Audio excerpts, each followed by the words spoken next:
Good afternoon, everyone. If there's anything that we are able to turn into positive during this time of the pandemic, I think it is seeing each other more often, though in e-meetings only. No personal updates? That's fine. Since we are taking advantage of these opportunities, we're grateful that you are all here. Really, thank you so much for being here. What is the relevance of these exchanges this afternoon? Hopefully, this is an opportunity for us to provide a space for migrant domestic workers to share and explain to us, the faith community, their current condition, their issues and concerns, that we may find or create more spaces for us to understand and grasp them fully, to accommodate them and support them as a faith community. I know that in one way or another, a lot of us have been extending our hands to them already. Perhaps in this conversation, we may be able to find a common ground or common grounds to work together. Thank you. Conversations as we look into the way forward. How do we take what we've learned today and continue to live our various faiths in action, journeying together with our migrant domestic worker siblings in these times. So go ahead and do introductions so we know everyone who is with us today. So for those of you who are leaders of your various faiths, I invite you to share your faith community, your name, your faith community, and one thing you hope to learn today. And for our migrant leaders from the International Migrants Alliance who have joined us, I invite you to share your name, your organization, and one thing you hope to learn today. Do we have anyone who would like to volunteer to go first? Okay, I will go first. My name is Reverend Joram Kalimutan. I'm the program coordinator of this of APMM, the Asia Pacific Mission for Migrants, and currently the Organ Secretariat of Interfaith Network for the Rights of Migrants.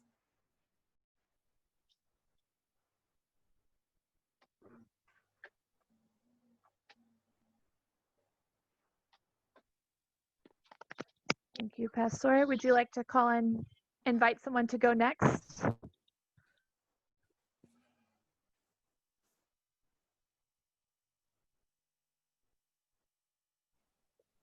Pastor Muriel.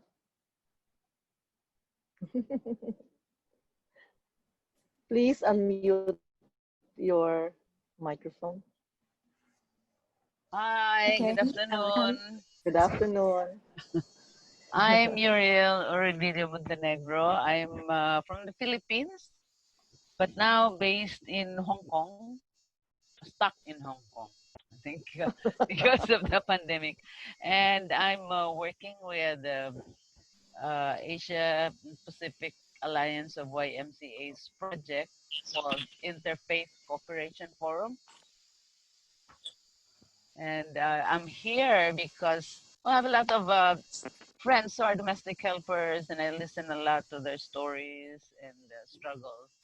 So I'd like to know more about the situation overall of these migrant workers in Hong Kong. And, I want to know what we can do. Thank you.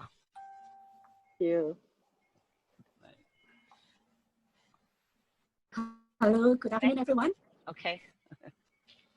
Yes, I am Natalia from Butulika, Hong Kong. As a new organization in Hong Kong, we are providing assistance on health and pregnancy, mental health, shelter, paralegal, and financial education for migrants workers here, especially for Indonesian and also for ethnic minority here in Hong Kong. Thank you. Nice to see you all here. Okay, Natalia. Talia, who would like to go next? Okay, we'll go next. Hello. Oh. Hi, I'm Ray Sison. I'm with the United Methodist Church. This is my wife, Vida. She'll introduce herself later. We lead congregation of around 600 to 700 domestic workers, and we reach out to maybe 200-300 more in our outreach programs, especially the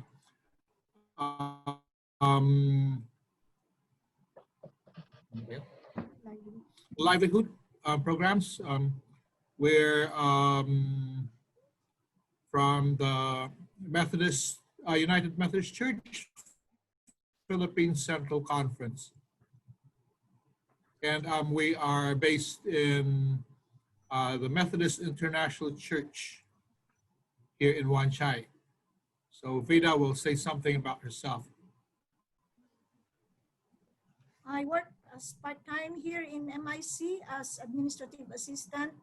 As Ray mentioned, we're working in ministry with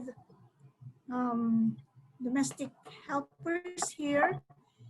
And this is an opportunity for us to know more about the state of our domestic helpers in these times of pandemic, in this time of pandemic. Vida is a board member of Mission for Migrant Workers. Yes. Yes. Thank you both. So we'll go to Sister Cora and then on to Father Harry. Okay. I'm Sister Corazon Demetilio from the Philippines, and I am missioned in Hong Kong to serve the migrant workers. So I'm working at the Diocesan Pastoral Center for Filipinos and also other migrants like Indonesians, Sri Lankans, Indian. So basically, we have the center to welcome the different groups every day, except now that we are on a lockdown for a shelter for the groups. And we also have 2 shelters for the Indonesians and also for Filipinos and other nationalities. We have the program for the shelter, like training, education, faith development, and also assisting them on their cases and problems. Thank you for inviting me. Thank you, Sister Cora. Father Harry? Hello everyone, I am Father Harry Ha from the Indonesian Catholic Community Chaplaincy for the Indonesian Migrants.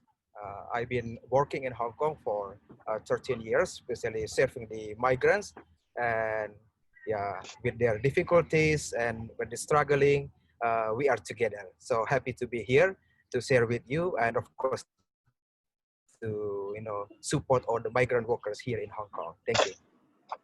Thank you, Father Harry. Just continuing down my string, Hui Wing. Hi everyone.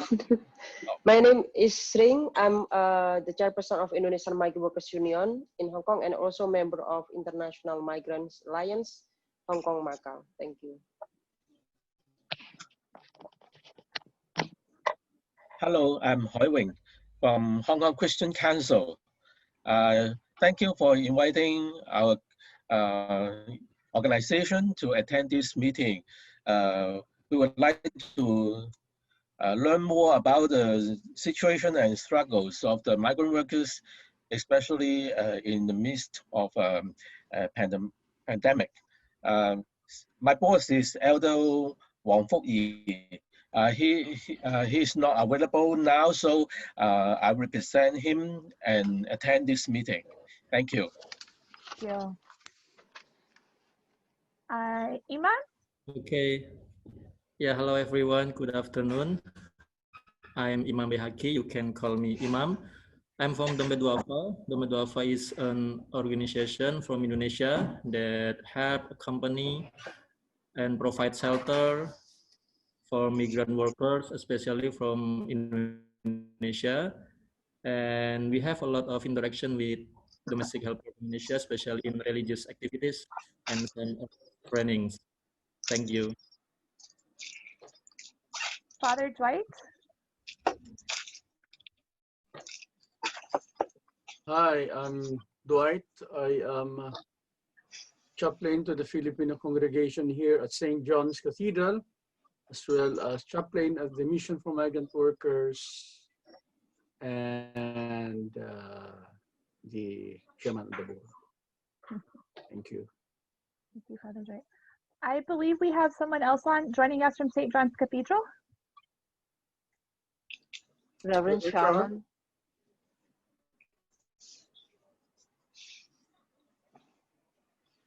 Yeah. Good afternoon.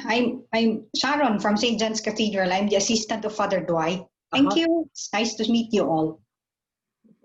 Thank you. Do we have any other faith leaders joining us before we invite our IMA leaders to introduce Father Jay. themselves? Father Jay. Can you hear me? Yep. Yeah. Yes. Okay. Good afternoon. Father Jay Flandes from the Chaplaincy for the Filipino Catholics here in Hong Kong. Thank you, Father Jay.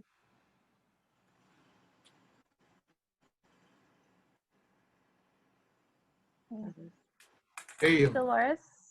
Oh, go ahead. Go ahead.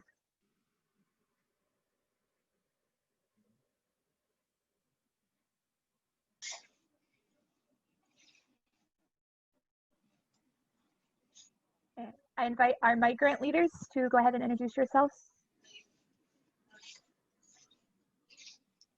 Hello, everyone. Good afternoon. I'm Dolores Valladares Pelaez. I'm the chairperson of United Filipinos in Hong Kong, a member of Asian Migrants Coordinating Body under the International Migrants Alliance, Hong Kong and Macau. So we are happy to see many churches helping the migrant workers in Hong Kong, and hopefully after the meeting today, we can also work on how are we going to do the cooperation and how can we ask for more support from from the churches. Thank you. Pastor DG Bolado. Yeah. Pastor. Hi po. Hi everyone. I'm Pastor Deo Grace Orlado. I'm currently working as a shelter in charge and missionary of the Asian Baptist Women's Fellowship Hong Kong. I'm part of the Convention of Philippine Baptist Churches denomination. For joining us. Thank you. Yeah.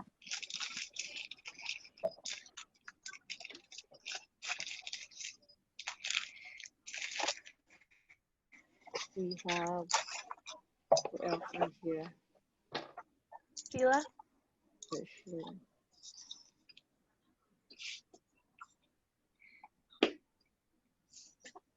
Hi everyone, I'm Sheila from Gabriela, Hong Kong, the Alliance of Filipino Women.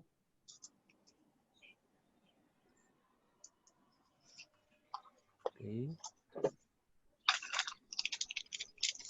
Who else? Manang Luz.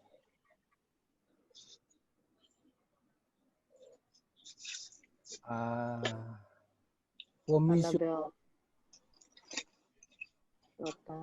From Mission Mobiles. Chora, mahina ka.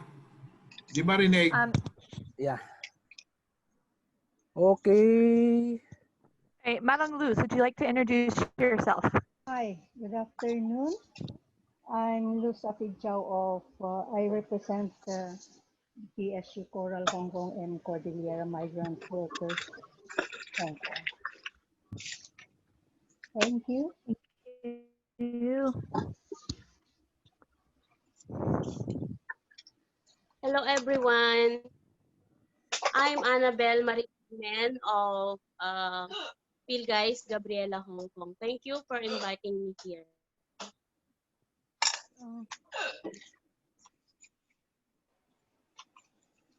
Who else are here?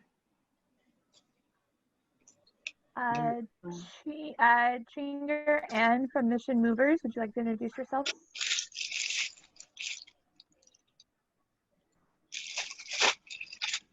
Okay.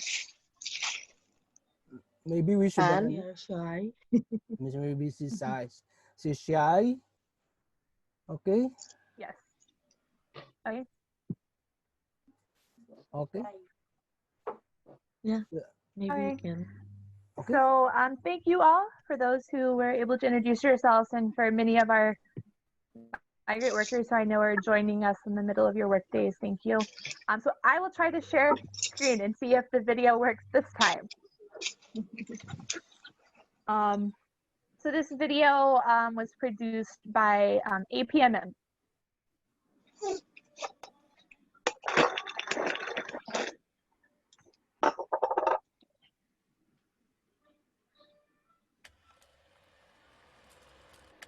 Can people hear it?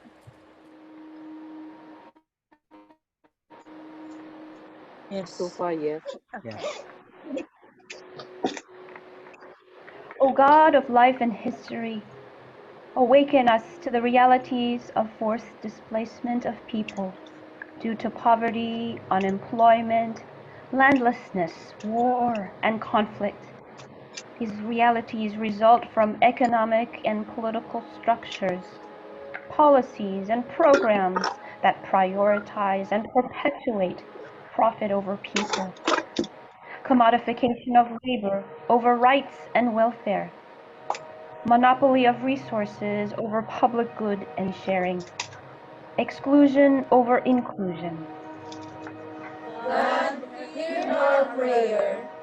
Empower us to stand for justice, human rights, and dignity.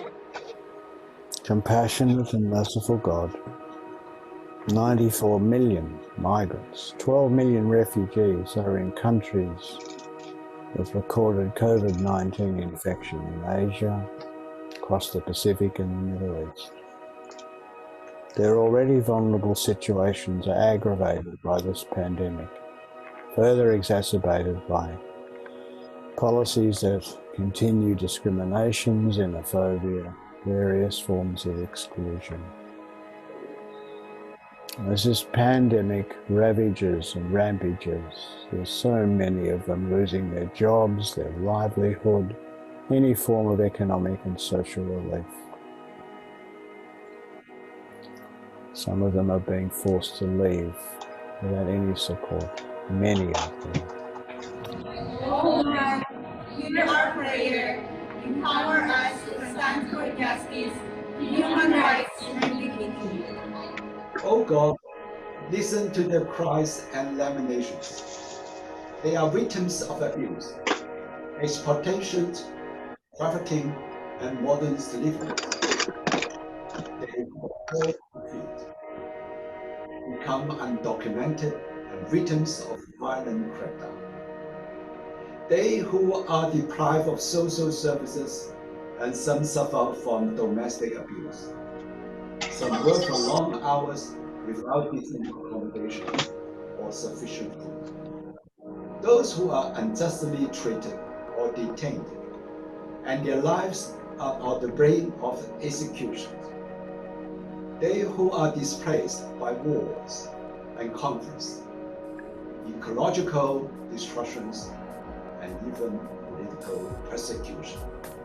God, hear our prayer. Empower us to stand for justice, human rights, and dignity. Oh God, be with us as we urge host governments of the Asia-Pacific and Middle East regions to uphold the well-being of millions of migrants, refugees, and uprooted people living and working in their countries. May they implement policy reforms that promote equal protections, decent work, and service assistance regardless of person status. May they desist in implementing the policies and regulations that that perpetuate and promote discriminations, exclusions, xenophobia, abuse, exploitations, trafficking, and modern slavery. O God, hear our prayer. Empower us to stand for justice, human rights, and dignity. O God, empower us as we call sending governments to address the root causes of forced migration. May they realize that there is no genuine and lasting development from treating people as commodities. They must prioritize creating opportunities for people to live decently and humanely in their home country. They must address the desperation of millions who are left with no choice but to leave their families behind and work abroad. May they leave high credence to the interest of these migrants, provide them with necessary service and protection, ensure that their rights and welfare are upheld at all times. O God, hear our prayer. Empower us to stand for justice, human rights, and dignity.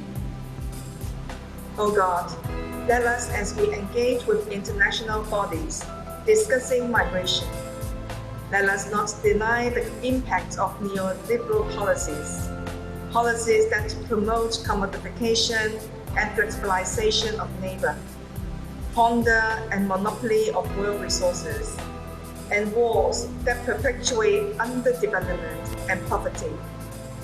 International bodies such as the United Nations and the International Organization on Migration are tasked to review the Global Compact for safe, orderly, and regular migration. May GCM reflect the realities of migrants from and based on perspective on the comprehensive rights of migrants. This includes their rights to be heard and included in all processes. Truly, there should be no talks about migrants without migrants. O God, hear our prayer. Empower us to stand for justice, human rights, and dignity. God, guide us as we celebrate our diverse as members of faith communities of Christian, Muslims, Hindus, and Buddhists, finding united in serving the migrant, refugees, and unrooted people. May our various ministry and programs serve as infrastructure of service, advocacy, and campaign, and sanctuary that affirm the sanctity of life and protection of human rights and dignity. May we continue our solidarity and accompaniment until the realization of your kingdom of justice, compassion, and abundant life prevails. O God, hear our prayer. Empower us to stand for justice, human rights, and dignity. O God, strengthen the commitment of migrant serving institutions who in their steadfast dedication to serve and empower migrants, refugees, and uprooted people are also facing difficulties, harassment, and intimidation. May they continually provide timely and relevant service and assistance to individuals and groups in need of help. May they find support from individuals, communities, and groups who are enlightened by their kind of service and dedication that uphold the very essence of humanity and compassion. Oh God, hear our prayer. Empower us to stand for justice, human rights, and dignity. Abide in us, O God, as we seek every opportunity of collaboration with various faith communities, migrant serving institutions, and grassroots migrants, that could strengthen our partnership and cooperation so that we could fully contribute to our aspiration of a just and humane society. O compassionate and merciful God, hear our prayer. Empower us to stand for justice, human rights, and dignity, we pray.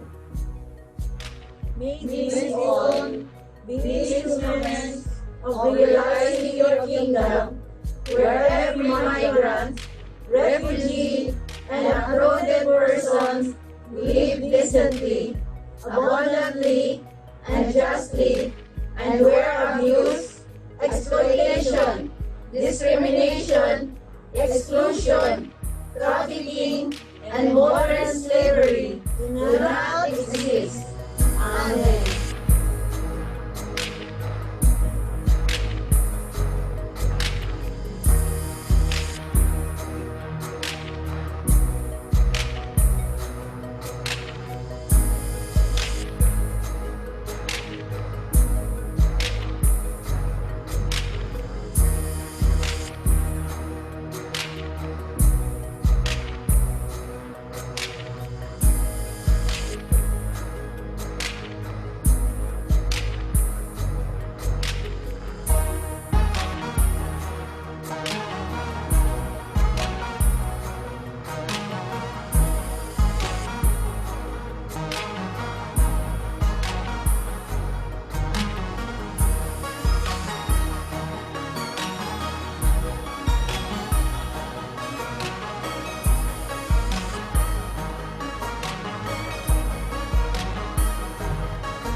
So thank you, APMM, for that powerful video.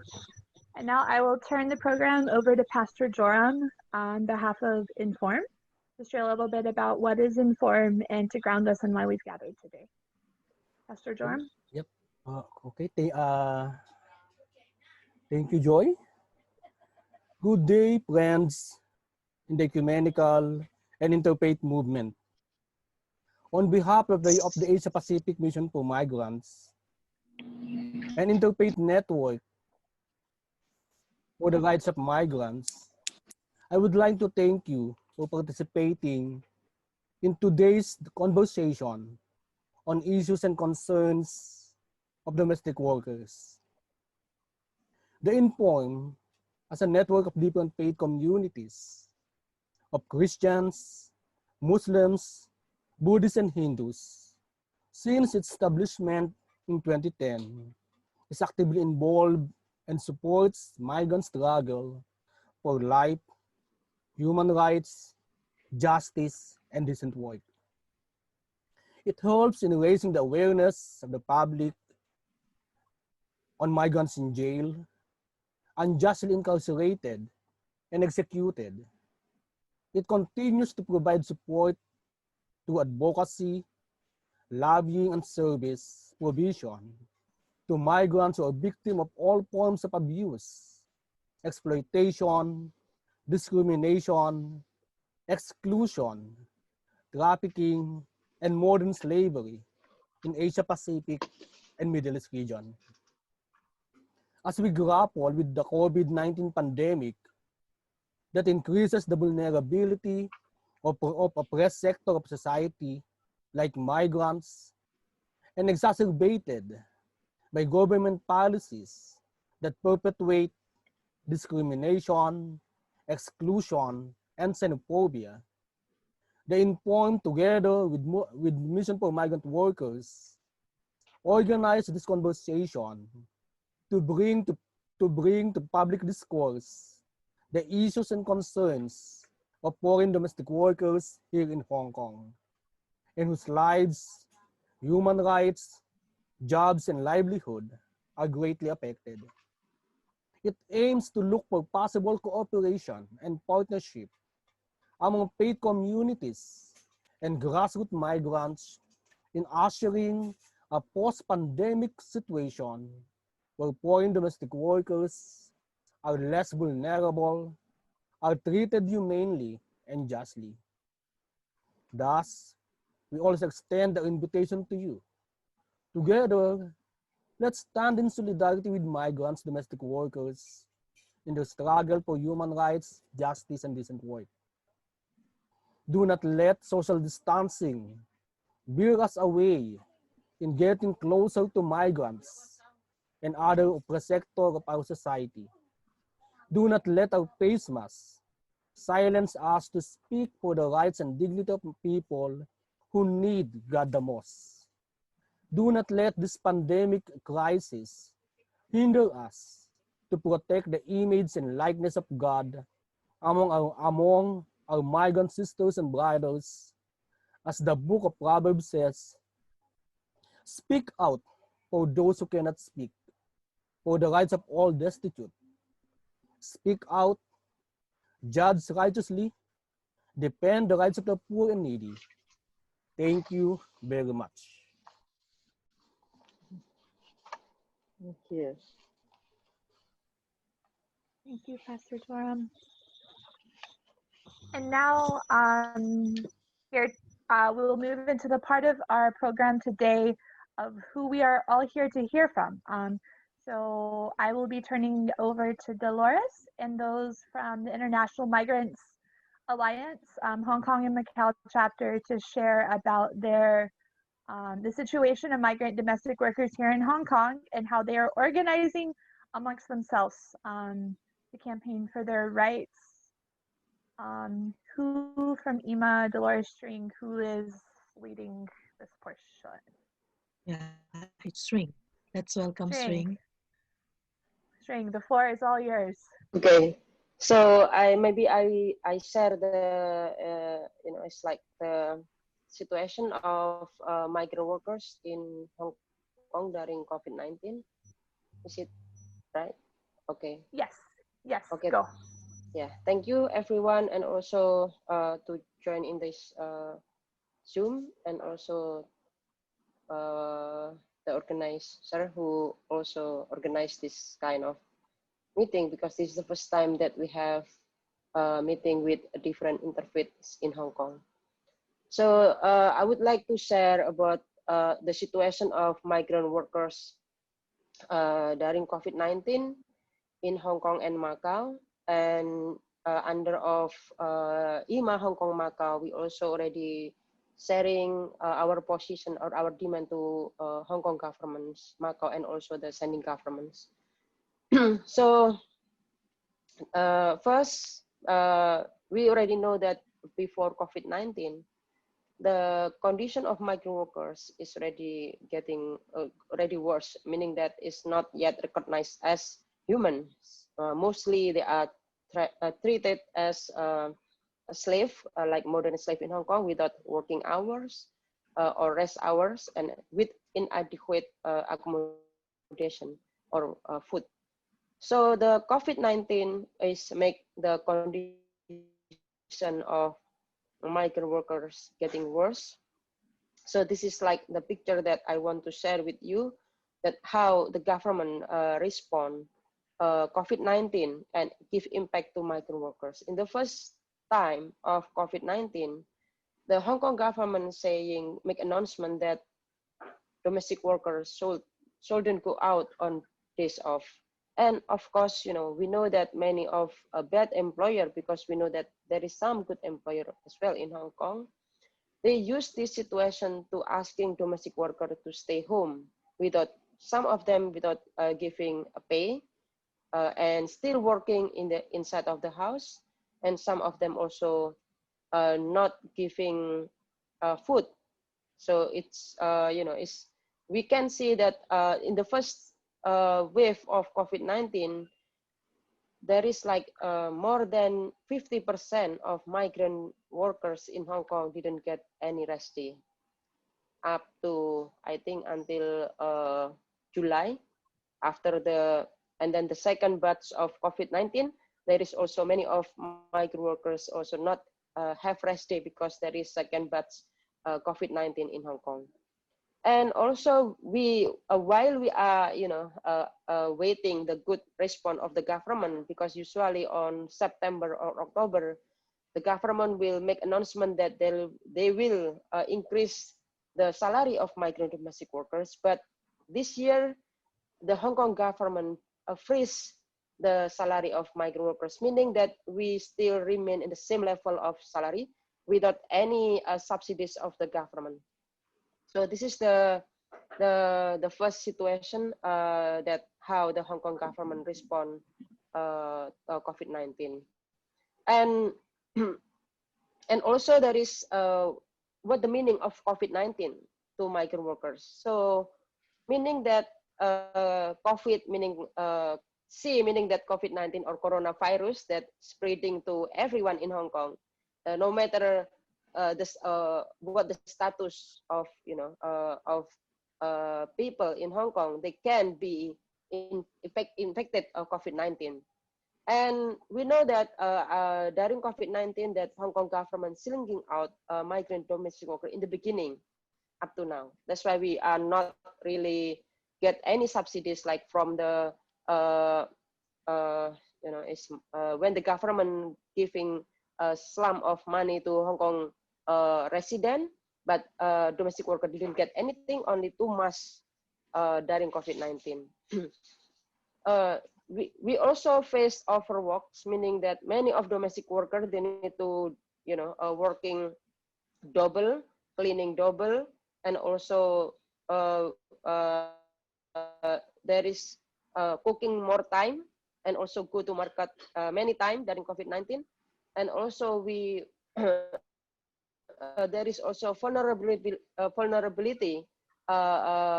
towards migrant workers, because we need to face hazardous chemical, because every day we need to using many kind of chemical to cleaning inside of the employer house, and there is no protective equipment that given to migrant domestic worker. And also there is no and also there is a stigmatization to migrant workers that we are the carriers of the coronavirus. And that's why when we have holiday, many of department in Hong Kong, like from the police, from the labor department, they are just visiting the place where the migrant workers gathering. So we feel uncomfortable, of course. We feel threat by this, the visit, the government, why they are only visiting domestic worker during rest day. And in the same time, they also pointing that we are make a dirty in Hong Kong, because we just sitting in the park, in the street, and they don't understand why migrant workers need to rest in the street or in the park. So this is like the situation that during the COVID-19. And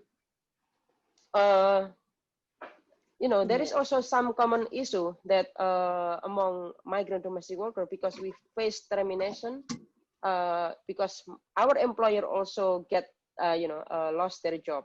So many of the domestic workers, they need to go home, send back to their country, and then in the same time, our government also not giving any subsidies to the migrant family, because the migrant family not recognized under property.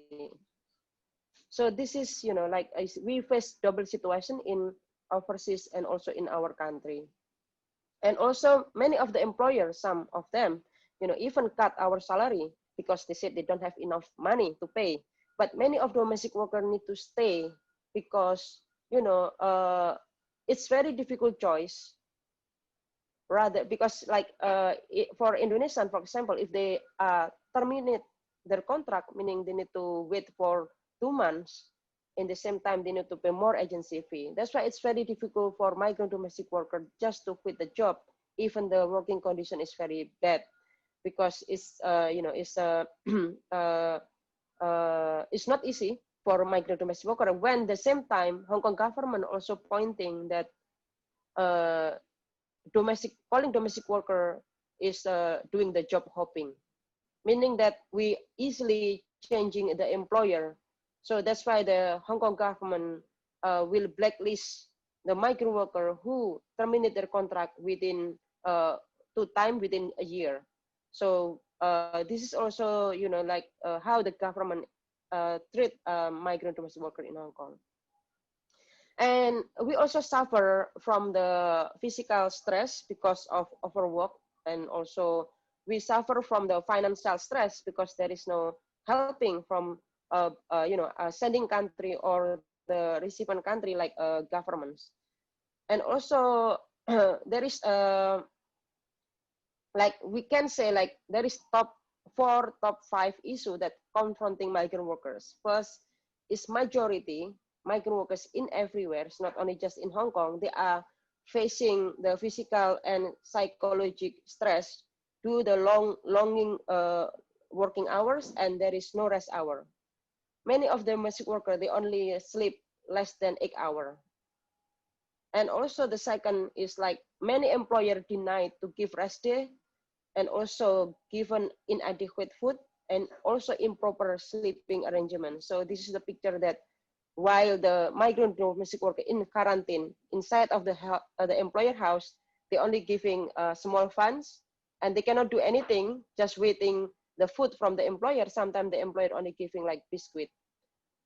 And also exclusion from the financial assistance and stigmatization, and also there is no comprehensive assistance from our consulate itself.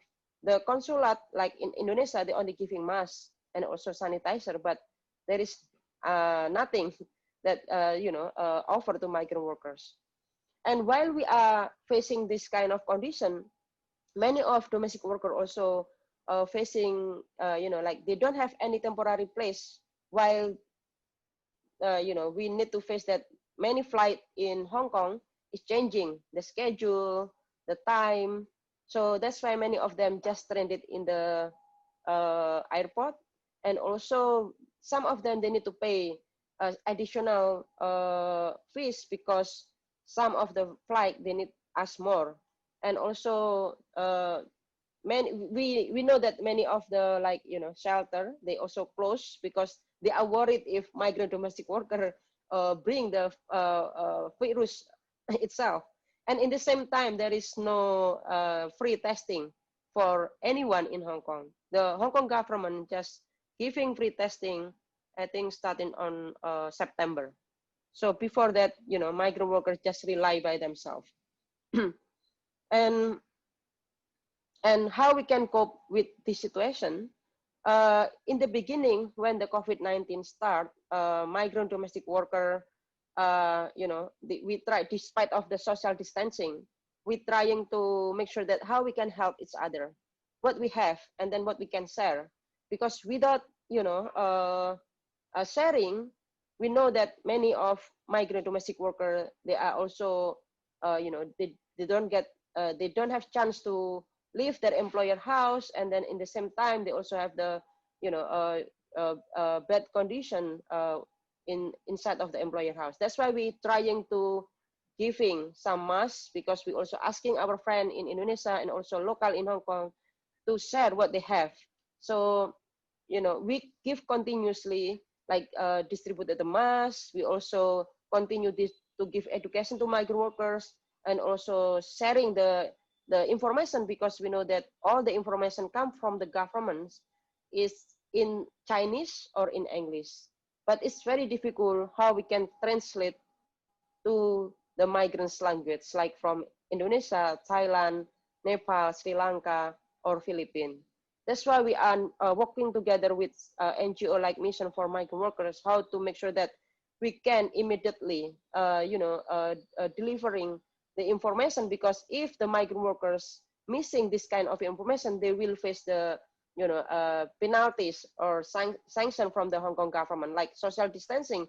We know if the migrant workers, because they are not really aware about the updating of information, if they are sitting more than 4 people, immediately the officer from any department in Hong Kong, they will asking to pay like 2,000 Hong Kong dollar on the spot. Sometimes they give some letter, and of course make them worried, because maybe the employer will asking why, what happened.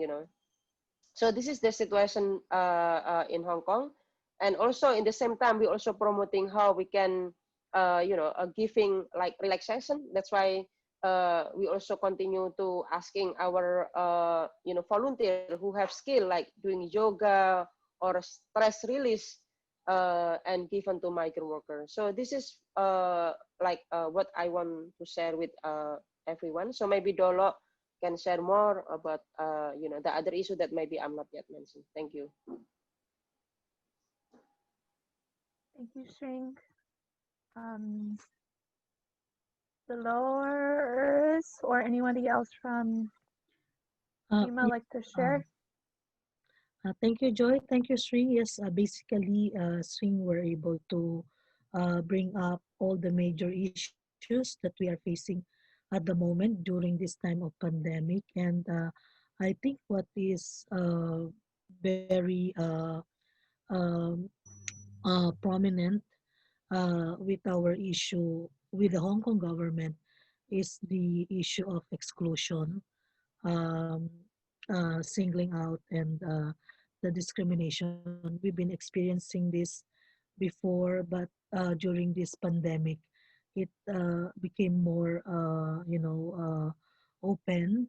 And as what String said, the the benefits or the support that the Hong Kong government and our respective governments should be given to us is not there, and it makes the situation of the migrant domestic workers in a very more um, bad condition.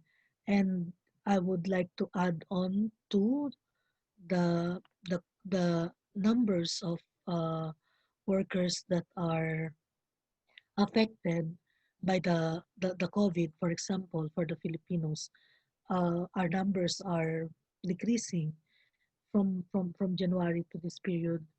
There are almost 17,000 who were lost jobs. Of course, it's also same thing with the Indonesian, the Thai, and the Nepali, and the Sri Lankan, because the situation is those workers who are supposed to come to Hong Kong were not able to come because of the lockdown and the strict policies that is that is imposed by the Hong Kong government. We have to the workers should undergo the test, and they must be clear of COVID before they can come to Hong Kong, and then they have to undergo the quarantine, and this make us very difficult. Aside from the fact that uh, we have to pay or we have to spend a lot of money before coming to Hong Kong, and while we are working in Hong Kong. As everyone knows, our wage is not that much. It's very low, and with the pandemic, the money that's supposed to be given to our family is spent to buy needs to help ourselves to be protected from the pandemic. So I think with this kind of situation, a lot of support are needed by the migrants community. And actually, we are very thankful that from the very beginning, different organizations, churches are very much open to give the support. But I think uh, the support must be strengthened, and it should be uh, thinking far from not only in this time of pandemic, but I think that the support should be continuously even without pandemic. Yeah. And maybe if some of the people have questions, then Sring and me, and we can have to answer. Thank you.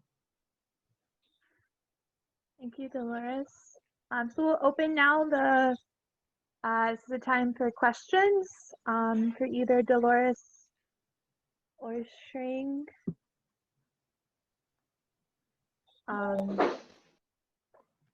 Does anybody have questions? Feel free to take yourself off mute and speak.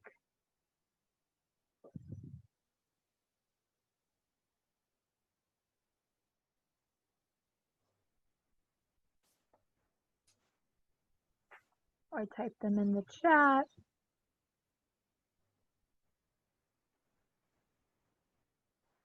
I have a question. Yeah. Yes, go ahead. Yeah.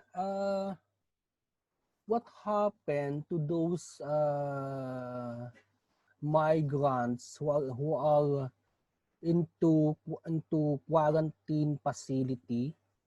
And do you have any other? And do you have any idea what are the concrete situation at present?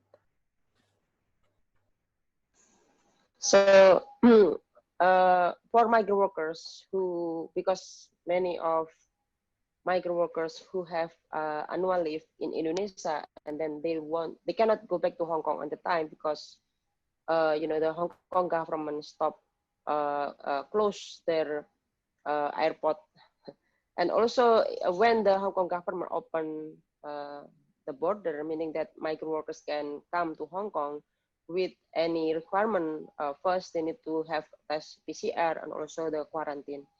In the first time, the quarantine is provided by the employer, meaning that as long as the migrant domestic worker have own room, they can stay inside of the employer house. But after the COVID-19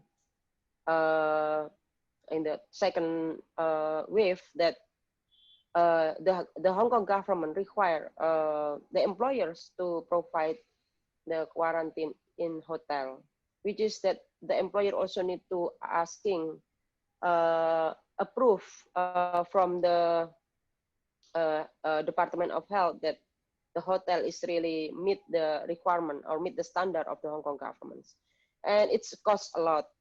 That's why like the employers sometimes they need to pay like 6,800 for 14 days, and we don't know is it including the food or what kind of food that provided by the given to the domestic workers. And we found that many of domestic worker, because the price of the quarantine is very expensive. That's why some of the employer didn't include the food in the quarantine. So many of them just reported to the organization, and then they say that for like almost 3 days they didn't get any food. That's why we need to helping them to sending some food for the domestic worker.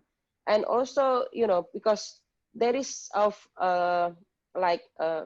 is less, or we can say like there is no job opportunity in our country.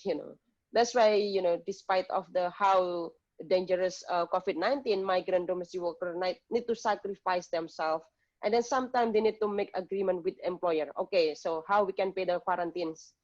Sometimes it's like secretly their domestic worker need to pay them the quarantines because they don't want to lose the job.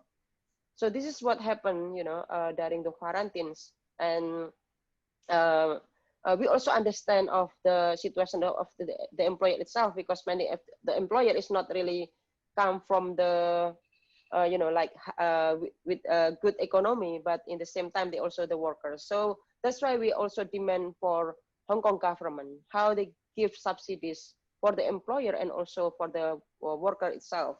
So the burden is not only just by the employer or domestic worker. So up to now, many of the domestic worker, they also need to hold. They need to wait when the COVID-19 will end in Hong Kong. Many of them just cancel their annual leave because first they don't want to lose the job. Second, they also worried and about the situation that doesn't ending, like there is no such information how really that we can save from the COVID-19. And also in the same time, like there is so much cost that we need to spend just to have annual leave. And also because in Indonesia, for example, if we want to free from the quarantine in Indonesian airport, meaning that we need to have a PCR certificate. And in Hong Kong, it costs like from 1,100 to 1,900.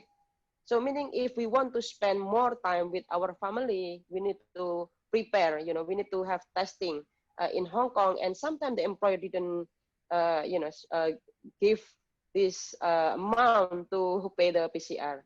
So, if there is something happen to our family in Indonesia, many of domestic workers just need to remain silent. So that's why we say that the first issue that facing confronting migrant workers is the really stress.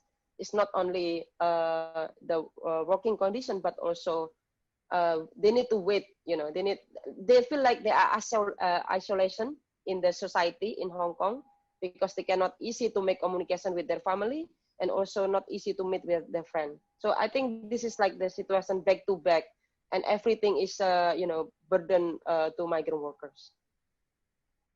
Yeah, in addition to what Sring said, at the moment the help or giving assistance, providing food, water, and anything that we give to those who are in the quarantine were done by the institution, non-government organization, and the migrant workers themselves.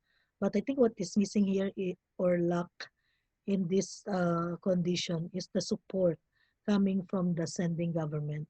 For example, for the Filipinos and the Indonesians who comprise of the big numbers of migrant domestic workers in assisting people in the in the quarantine, the assistance from the Philippine consulate and from the Indonesian consulate are absent. So you will never see or hear that uh, people from the consulate goes to different hotels or hostel to bring food to the people in the quarantine. So I think it's also a good thing that while String is saying that the Hong Kong government must give assistance to the employer and to the worker, it's also a responsibility of the sending government to make sure that its people are protected and well taken care of. Thank you, Dolores and Shane. Um, Another question that's been sent over. Um, how do the migrants raise the issues of exclusion and discrimination to the Hong Kong government in midst of social distancing policies during these times?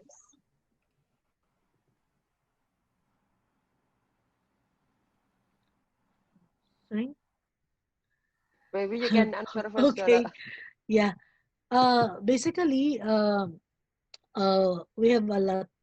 We do a lot of things uh, to raise this concern to expose the situation of the migrant domestic workers. One of those is we've done several press conferences before, and we explain the impact of COVID-19 to the migrant domestic workers and what should be the role of the host government and the sending government to protect the migrant domestic workers.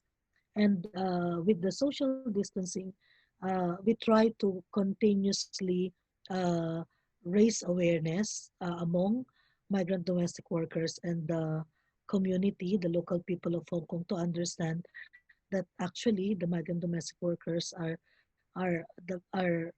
much more victim of this pandemic, and migrant domestic workers should not be treated as a carrier of virus in Hong Kong. So it's so not good or not we don't have this good feeling that employers and the community are thinking as virus carrier because the the employer doesn't want us to have a day off. So projecting to the media is one thing. Social media is also another thing. We post uh, our position, our condition, and then we do some programs in public places despite there is some social distancing. For example, we have a mini program, but we make sure that our people are not violating the social distancing. So if the policy is 4 by 4, then it should be 4x4. But it doesn't prevent us in raising and voicing out the hardship that the migrant domestic workers are experiencing in Hong Kong at the moment. Thank you, Dolores. And coming in the middle of this pandemic from the United States, I can say the migrant domestic workers have gotten very creative in expressing and their issues while maintaining social distance policies. So our last question, unless there's others, will transition us into the next section of conversation. And the question is two parts. How do faith communities currently help you in addressing the issues that you shared?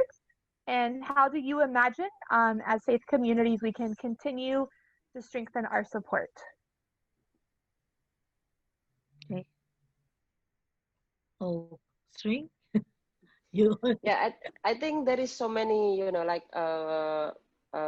some of the church or also other community or NGO in Hong Kong, they also are helping migrant workers. Like they also distributing some donation. It's not only just a mask, but also food. And also there is, I know that in here, Ibu Natalia is from Peduli Kasih, also, you know, trying to help migrant workers with providing some education, like stress relief.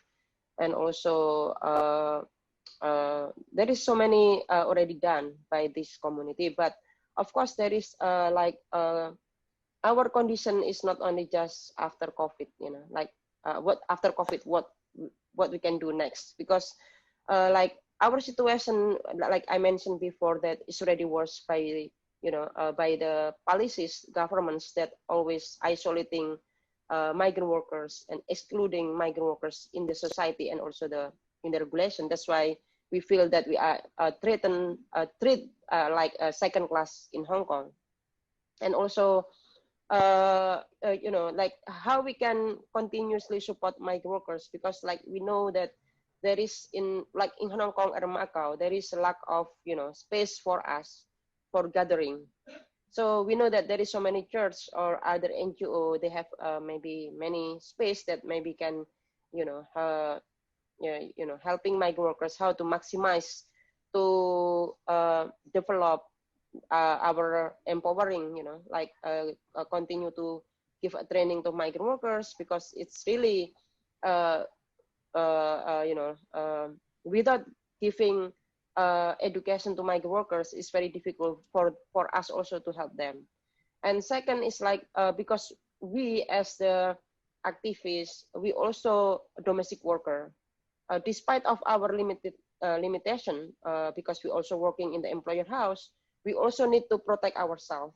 And many of like our leaders or officer of the organization, they also need help, because in the same time, you know, they need to divide their time, and it's very difficult when we need help, like, you know, like because many of the shelter they close because they are worried with the COVID-19, and we need to find ourselves how we can find a space, temporary space for migrant workers.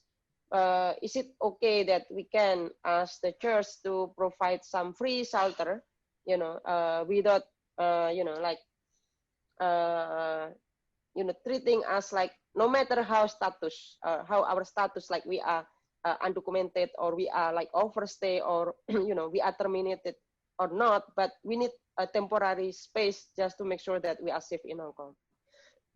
So I think that, you know, this is just like some of the what the church or the others community can help migrant workers, but in the same time that we also need help from the others community or interfaith, that how we can continuously to speak with the governments, because we know that our problem is not just COVID, but also the problem is how the government respond COVID-19 and make the policy that against the migrants' rights. So I think it's also very important that, you know, we need to continue to doing others, you know, like helping migrant workers in the advocacy level, meaning that how we can change the policy as well. Yeah, this is that my answer. Thank you, Shring. Dolores, would you like to add? Well, I agree to what Sring said, and yeah, the use for space, facilities, not only for training and education, but also for temporary shelter, especially those who are in need of shelter, because the government doesn't have its own shelter for the migrant domestic workers. And if that will be the case, then that will help the worker to lessen their expenses in while staying or while waiting for the employment visa to come out. Thank you. Thank you, Shring. Thank you, Dolores. So now we'll move into a time of dialogue with each other. So we invite the faith leaders who are here to share any reactions, thoughts you have as in a response to what Shring and Dolores shared with us, as well as thoughts on next steps going forward. The floor is open. Okay, I will share. Yes, Father Jay. Okay, for the Catholic Church, when the Mass was open again for public, the diocese allowed actually even during when there was no public masses, churches are open. Churches are open, but the only problem is we're not allowed to use rooms for extra gathering. We know already the reason, especially this time of pandemic.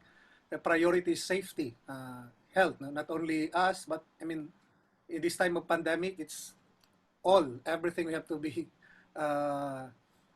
in safety mode. So during when the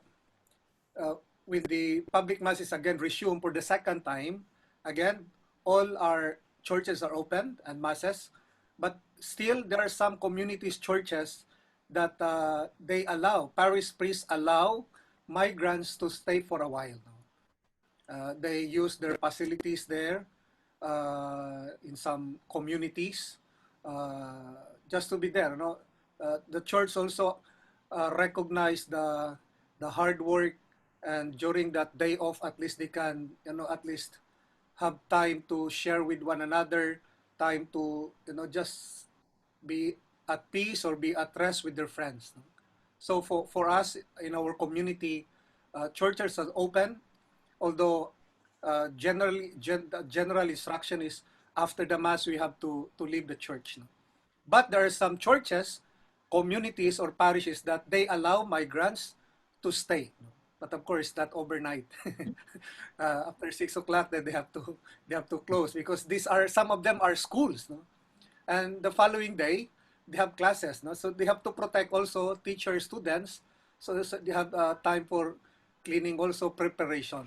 So it's really difficult in this time of pandemic how to balance. Of course, we know with the need of the migrants, space, more space, but sometimes schools also, parishes, they have also their concern. So it's difficult. I think the point here is we to try to, I mean, our priority as human beings, I think, is for safety, in order for us to survive. Yeah, I think that's all. Thank you, Father Jay.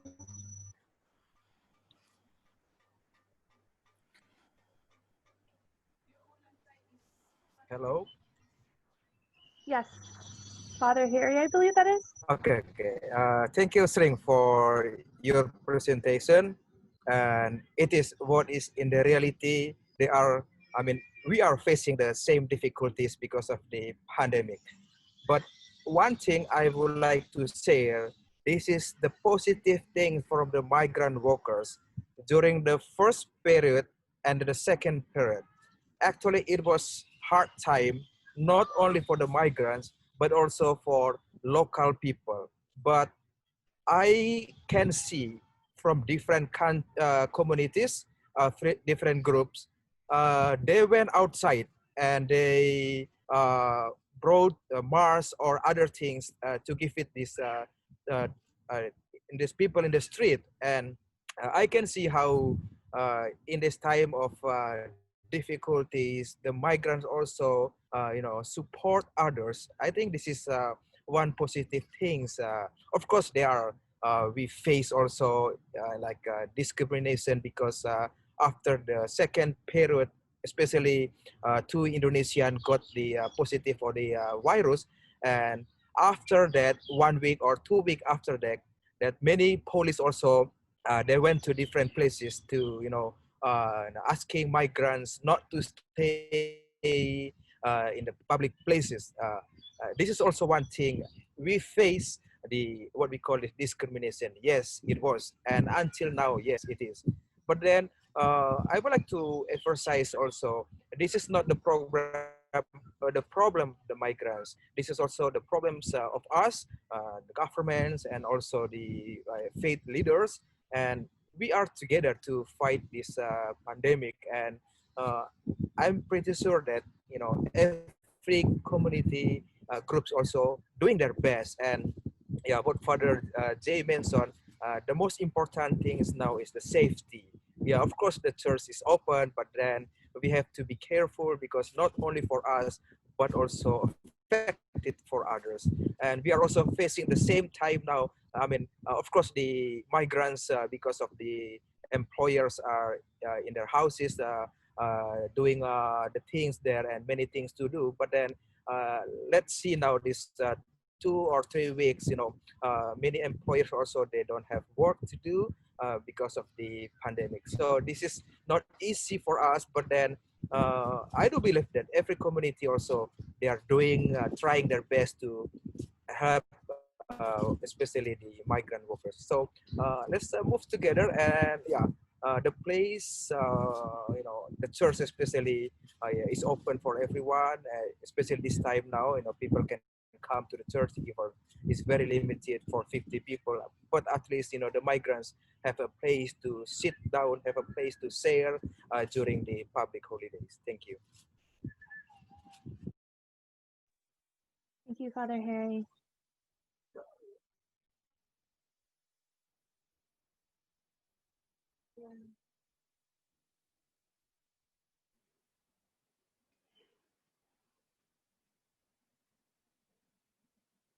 So both Father Jay and Father Harry have pointed out the important reality that in this time that we're continuing to protect each other in safety. And I think also in protecting and supporting our migrant workers, this means also providing them safe spaces to gather and safe spaces to get rest, because when one's place to rest, when it's work from home and you're in your workplace, that is not necessarily the safe place to get the rest and time with your friends that you need.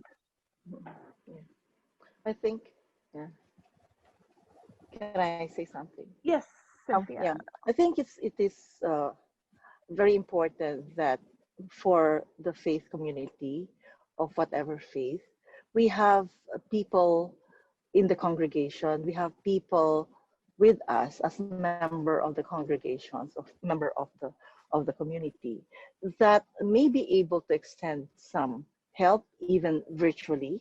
It may not be something that is not just material things, but I think with what Sring mentioned earlier, I took note of. One of the things would be advocacy. I know it's not easy, especially in the time of the pandemic when everyone is so much affected. But there are people who are less privileged. Thank you, Father, for saying that they have a space, but the space that they have in public is a space that they are also prevented from doing some of the things that they could do. Many times people do not understand, why should migrant workers go out when it is very difficult nowadays? Why should they expose themselves? Seeing each other on a day off is very much different from staying inside the house 24 hours a day, 6 days a week. And that's the only privilege that you have, because it is your right to go out on that day off. And I think migrant workers are responsible enough. You may see some of them, like any other nationalities in Hong Kong, whatever category of job they are in, are also violating. But why zero in on migrant domestic workers? With one, for example, statistics from the government itself would say, out of 600, there are 2 migrant domestic workers who are infected. And that is so much an issue to them. And then please do not leave your houses if they on your days off. Why do you ask migrant domestic workers who are away from their families already? And I think the faith community has got a lot of things that can be done here. Our prayers are very strong. Our keeping in touch with each other, just saying hello on the phone, or even just saying on Facebook, it means a lot to the migrant workers. In our congregation, maybe we have individuals who wants to help, it's just that they do not know how to do it. For example, there are those who heard about distributing food. Oh, I can, and then we get calls, for example, how do you distribute food? Oh, there's a place where we prepare the food. And if you want to distribute, these are the places that you can distribute them to. These are the specific addresses. If you are near these places, please come and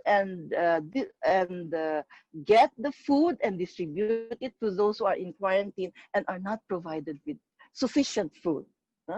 Or there are some members of our congregation maybe who are familiar with stress reduction. That is something very important nowadays. They can do that virtually like this. In fact, in some of the cases that we have, virtual yoga is possible. Virtual mindfulness sessions are possible. And even training on a day off when they learn something, but they're just outside in a different environment. Of course, you may say there's virus. There's virus everywhere at the moment. It is a pandemic and everyone is affected. But we have to have that little space that we can see to provide something to those who are less privileged than us. I think this is where we can join our hands and find ways. And even when I said earlier, picking up from what Sring said, advocacy. You don't have to fight with the government. Just ask them. Maybe this is possible. Recommendations, very specific ones, suggestions to the government may help the government find ways of responding also. Because they did respond to the needs of their people. I say there because they are, I do not want to separate migrant domestic workers. However, that action separated, excluded them. 10,000 Hong Kong dollars for every person who is a legitimate permanent resident of Hong Kong. But one of the most least paid does not get anything except for the 2 pieces of masks. Thank you for that, for the masks. But they need more than that.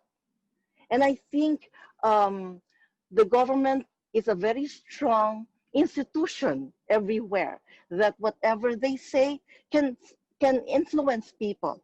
So I think, and next to that is the faith community. And I think the faith community has all in Tagalog you say you have K. You have the K to say that. How do you say that in English? The privilege. You're in a position. Yeah, people in the faith community are in a position to say something because of the strength of the faith. So I think in that way we can try to reach out. Thank you, APMM, for this also, because we are able to meet some of the people that we've not met before. And I think there are so much things that can be done, even if we are sometimes prevented by COVID, like working from home. It's not easy, I know, for a lot of us, but somehow we can make some positive things like what we're doing now. We're able to get in touch with each other, seeing each other in this kind of platform. So yeah.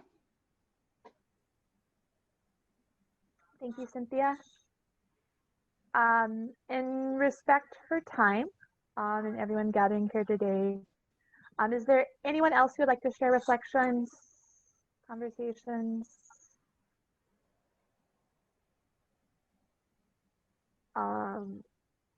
Okay.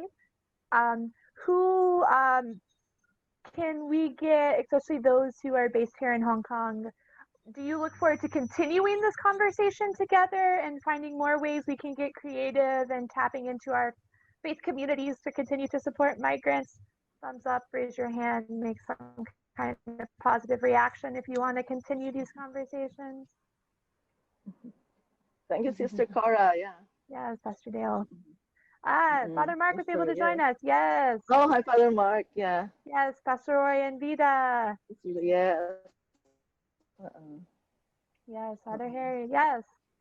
And I'm sure those who did have to step off early, we will continue to connect with them via email as well. Yes. Yes. Hello, Joy. Sorry. Yes, So, Father Harry, Okay. Okay, go just ahead, want to comment what Cynthia mentioned.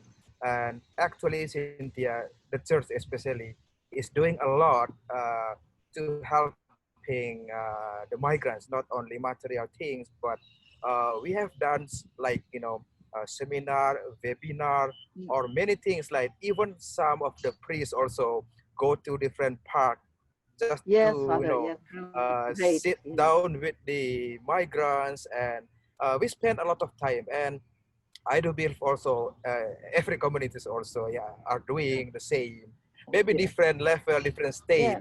Of course, we do also like the recommendation to the, especially the Indonesian consulate when many migrants are affected because of the health problem. I think the Peduli Kasih also is doing a great job because they go to different hospitals, and after that, we brought some of our clients to the Indonesian consulate and communicate and do something. I think the church or even other community are doing good in this time. What we need to do more now is, as a group, a big group, because maybe only one group or two groups is not enough.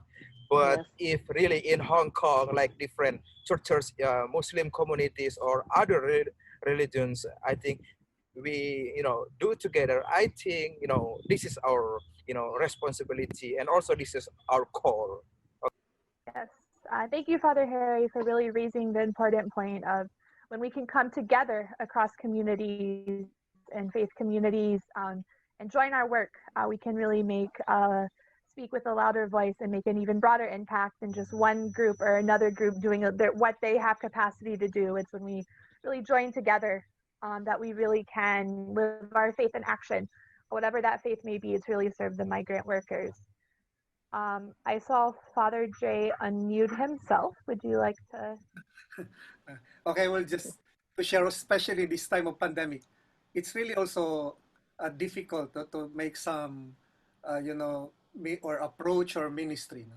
But this not should stop us, no, in our mission. And I think the church, we are called to be more creative. Yes. We should adapt the situation. Creativity makes us continue ongoing in our mission. No? And the challenge for me in our community, well, a lot of people are, more receptive, more, accept for new things. But there are other also who are more like traditional. That's true. Happens, yes. It's also difficult. No? But we have to be more creative. No? Try to adapt the situation. This is our reality. And I think as a church, we need to do something also, as what at the beginning of a prayer, no, Pastor Joram, that the mask or whatever face shield should not hinder us in the good news, should not hinder us to be the truth, should not hinder us to stand for those who are at the side of the society, the migrants. No? And I'm sure we the church are continuing that. No? But because of this pandemic, the church also they're not exempted of this. They don't have they are not exempted of this virus. No, so I mean it's Sure, of course. because it's all of us are vulnerable. uh, it's also difficult for a minister or a church worker to do things that I mean the point is just to protect yourself and protect others. I think that is the best way that we can tell also the congregation, uh, eh, protect oneself. I think that is we can contribute as of the moment, no? And of course, as mentioned at the sense that in this time of pandemic, this media can also help us. Maybe this the why the Lord allowed this gadget to evolve because of Yes. this time there will be pandemic and God's word should not stop should not be stop in proclaiming the word of God. No? So I think the challenge maybe for us and all members of the church is to be more open, more creative, and I pray and hope that there will be at least will be at the center or whatever your extreme the other side or more liberal, but hopefully this time of pandemic we united as people of God, as human beings. This can make us one. Okay, that's all. Yeah, could I just ask a question, particularly for the people who are linked with the Indonesians? Yeah, because Shrink. yeah, the Methodist Church Hong Kong has an Indonesian ministry. I don't know how well they are linked with other Indonesian groups here in Hong Kong. I did send the email of the pastor who is working with them, the Indonesian pastor who is on the front line of the Indonesian ministry in Hong Kong to shrink. And I Good. know Yes. we are Thank you. definitely down to help facilitate ensuring that String and our other Indonesian migrant partners can get connected with the Indonesian migrant work as well at the Methodist Church. Can I also ask a question? Yes. Yeah, I'm just wondering, like we are sharing that we need to be creative and we need to work together. I'm wondering if there's any platform that we can actually ask more questions about helping the foreign domestic workers that we serve, or maybe like if, for example, for our charity, we're a small one, but sometimes we get excess food or some things like rice and that maybe we want to share to other communities. How or where can we like present this access or the sharing time or even the needs that we have as an organization or as a faith community? Are we is there a like an organization that can handle that, or do we just go straight to the IMA or to the people who shared today? I'm just wondering how that can be done. Cynthia, maybe. or Pastor Joram, Maybe that. would you like to take that question? I think from the perspective of well, we are in the region, and maybe it can materialize at the national level through the help of the mission. Maybe we can convene something sort of a loose network that can work in paid communities, and migrants can have this common platform of coordination and sharing of resources and concerns. So maybe that would be one way of having a ways forward after this conversation. Yeah. Okay. I think that would be good, like especially for me who is new to this kind of ministry. I think I need to learn more and how to do it. And also at the same time, yeah, there are times that we also have questions that I can ask, of course, Tita Cynthia. But sometimes it's like I think it's also good that we have like a forum or a discussion where like we can, especially like when we have inquiries regarding Indonesians who wish to stay at the shelter. But my only problem is that I cannot speak Indonesian and they cannot speak English. So it's sort of like a difficulty, although we welcome them, but then somehow we cannot meet their needs because we cannot speak their language. So like, can we like have a way to refer them to a specific shelter or to a specific organization that can actually meet their needs more than we can as a shelter? Yeah. So I think that would be good for us. Yes, yeah, we can continue this, and then we can share. We are members of the coalition of service Yes. providers for ethnic minorities. We have to revive that so that it can be another form of platform that we can coordinate with this group that we have here now. Okay. Thank you. Thank you.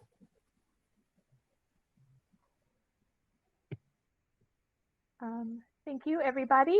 These are good questions and good ways we can continue to move forward together. Are there any last thoughts before we turn it over to Father Dwight to wrap us up?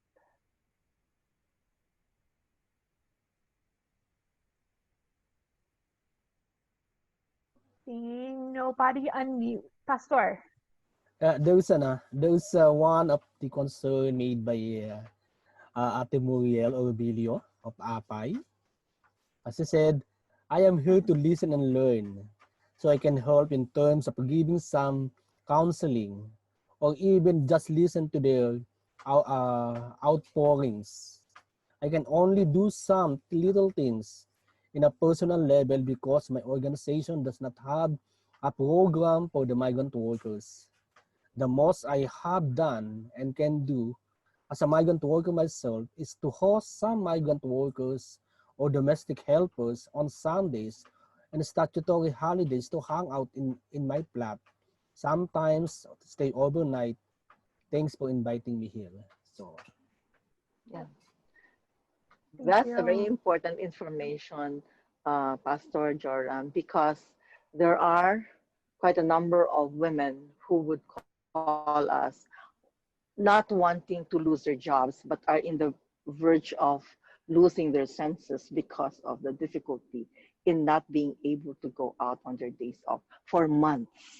So thank you for that offer of Pastor Muriel. Thank you. Okay, Father Dwight. Please. Yes, hello. Well, thank you so much, everybody, for attending this conversation. We heard the voices of the migrants. Now, it is up to us migrant serving institutions and in concert with them to address these concerns. I hope this is just the beginning, actually. This is just the beginning. And may we continue to meet and regularly talk and find ways that how to go forward together for closer collaboration and work together for, as our prayers this afternoon said, justice, human rights, and human dignity. Again, thank you, and let us meet again in the future. Bye. Bye. Thank you, Father Dwight. Okay, let's have some pictures before we have this, before we end. Yeah. So I invite everyone who is in a position where you feel comfortable to please turn on your camera for a group picture. How's that? How's that?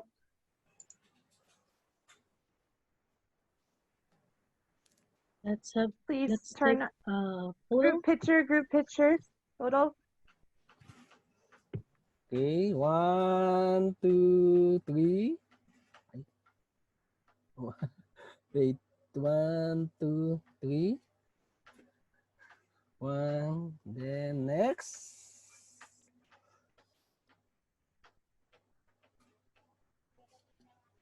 1, 2, 3. Okay. So, that's it. Thank you po. Thank you. Thank you, everyone. Thank you so much. Thanks, everyone. Thank you, Yeah, we'll everyone. see you again. Blessings to Okay, all. God Thank bless. you. Bye. Thanks. Bye. God Blessings. bless. Thank you. Bye. Bye-bye. Okay. Bye. We're leaving this. Bye. God bless. God bless. Bye, 1, 2, Pastor. 3. Bye-bye. Bye. Sinong pastor? Marami kami. Madaming Bye, salamat sa everyone. Salamat po. pastor. Bye all of the pastors.